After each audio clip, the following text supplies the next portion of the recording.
Au nord de Lima et à perte de vue sur un paysage accidenté, s'étend un des quartiers les plus défavorisés de la ville, Coiqué. Depuis 40 ans, ce sont pas moins de 300 000 habitants qui sont venus des campagnes espérant une vie meilleure. Ici, la règle est simple. Il suffit de s'installer sur un terrain pendant plusieurs années pour en avoir la jouissance. Les nouveaux arrivants s'installent sur les hauteurs, dans des maisons de fortune. Ceux qui sont arrivés depuis plus longtemps vivent dans la vallée, où on peut trouver tous les services nécessaires. Dans ce quartier, le travail manque mais la natalité est forte, si bien que certains parents ont du mal à nourrir leurs enfants de manière équilibrée.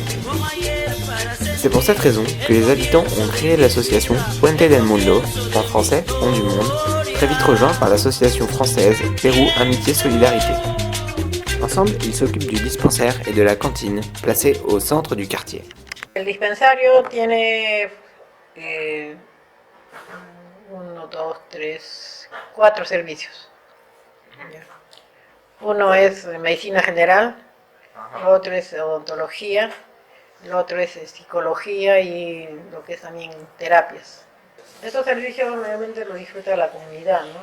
Sí, el entorno de todo lo que es Coyique, ¿no? Que ya tiene muchos años que trabaja estos servicios acá en Coyique, ¿no? La gente viene, ¿no? Buscando al médico, buscando al dentista, buscando a la doctora de ojos, como decimos.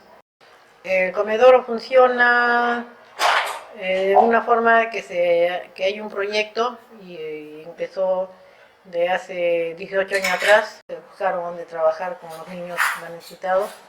Había niños que no llevaban refrigerio, había niños que a veces no tomaban desayuno, no había un almuerzo.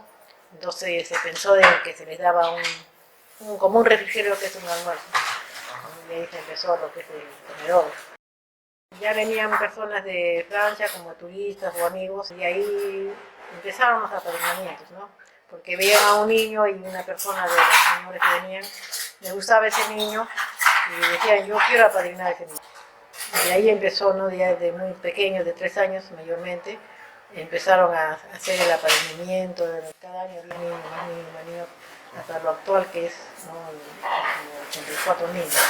Entran las mamás y llevan su comida en su tupper, en su vasija, porque eso llevan a los colegios, porque sus hijos se quedan estudiando hasta tarde de horas. Y otros niños que vienen a comer acá porque ya salen del colegio y vienen a comer acá. Y también tenemos un grupo de que también un sábado de año de taller de música. Cuando vengo acá yo cambio. Vengo cansada, vengo así, pero cuando ya tengo que hacer me olvido.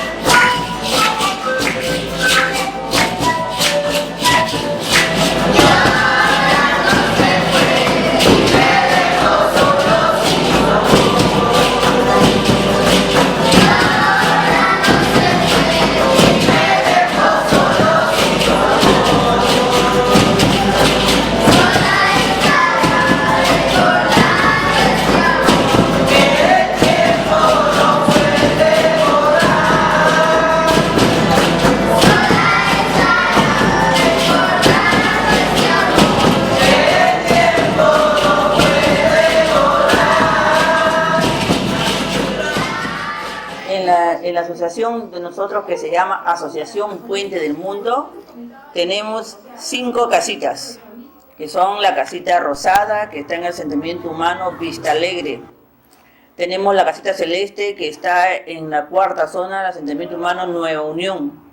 Tenemos la casita verde, que está en la 4ª zona del asentamiento humano San Camilo. Tenemos la casita morada, que está en el asentamiento humano Cautivo de Ayabaca, 8ª zona. Y tenemos la casita roja, que está en Loma de Caraballo, que pertenece a Caraballo. 5 casitas. En las casitas tenemos alrededor de 84 niños estudiando, que es muy diferente de niños apadrinados. Las casitas funcionan de acuerdo a que hemos hecho alianzas con los papás, con la UGEL, número 4, que pertenece al distrito de Comas, y con la asociación Amitié Solidarité y nuestra asociación Puente del Mundo. Son 4 aliados que tenemos para poder trabajar. Por ejemplo, la asociación Amitié Solidarité de Francia nos apoya con todos los útiles, mobiliarios, construcciones a través de que ellos gestionan para que vengan chicos de las escuelas francesas a podernos apoyar. Y con los padres de familia que apoyan en todos los trabajos comunitarios, faenas que se hacen. Muy aparte que también la asociación Amitié Solidarité dentro de los apadrinados tiene a las profesoras, porque su sueldo de las profesoras acá en el Perú es muy poco y es una ayuda para que pueda acumular a su salario. Estamos aptas para todas las personas o todas las instituciones en Francia que quieran apoyarnos, si lo desean hacer, que nos apoyen, pero siempre pasando por la asociación Amitié Solidarité, que es la asociación que se ha encargado desde 2003 de apoyarnos a nosotros. Eso es, que vive el Perú, señores. Claro que sí, toma ahí. Malgré tous les projets qui sont menés ici, à Koike, il reste un problème majeur qui est l'accès à l'eau. Ceux qui sont installés plus en hauteur n'ont pas accès à l'eau de la ville. Ils doivent monter l'eau ou alors, par le biais de camions-citernes, payer l'acheminement jusqu'en haut. Cette eau revient donc très cher et est souvent montée à la force de leurs bras. Pour résoudre ce problème d'accès à l'eau, l'association Pérou Amitié Solidarité ainsi que Puente del Mundo ont réfléchi ensemble à un projet qui serait d'installer des attrape-nuages, comme vous pouvez voir ici. Donc ici c'est un petit modèle qui peut récolter à peu près 1 litre d'eau. Le fonctionnement de cet attrape-nuage est très simple, il s'agit seulement d'une maille en plastique, une sorte de filet, qui récupère l'eau de l'humidité de l'air. Donc on peut voir ici comme un petit peu de partout dans Koike, il y a toujours ce brouillard permanent qui règne au-dessus du quartier. Et c'est de ce brouillard qu'on aimerait retirer de l'eau grâce à ce dispositif. Et on n'a rien inventé du tout. Le système d'attrape-nuages est maintenant bien connu et il permet de récupérer entre 40 et 60 litres d'eau chaque jour. C'est en fait une micro-gouttelette en suspension dans l'air dans le brouillard qui se dépose sur le filet pour faire de l'eau. J'ai pris en charge un petit peu ce projet ici qui avait déjà été commencé quelques années auparavant, puis abandonné, puis laissé de côté. Et donc là aujourd'hui, ça y est, vraiment, il commence. Donc tous les habitants de chacune des casitas où nous allons construire ces attrape-nuages sont très impliqués dans le projet et vont aussi participer à la fabrication. Donc pour aider à construire, monter les matériaux, parce que là ça va se faire à la force de nos bras. L'eau que nous allons récolter, c'est pas de l'eau potable. Les populations ne pourront pas les boire parce qu'elle contient plein de particules qui remontent de Lima, de pollution, de poussière qui viendront se mélanger à l'eau. Mais par contre, elle peut tout à fait servir pour arroser des plantes, servir pour les toilettes, pour aussi les crèches, pour que les enfants puissent se laver les mains. Nous voulons réussir à mener ce projet à bien et à vraiment pouvoir offrir à chacune des casitas son propre attrape-nuage et pourquoi pas aussi l'étendre à pouvoir proposer de l'eau aux habitants qui vivent autour, à faire un jardin collectif qui est déjà en cours dans une des casitas.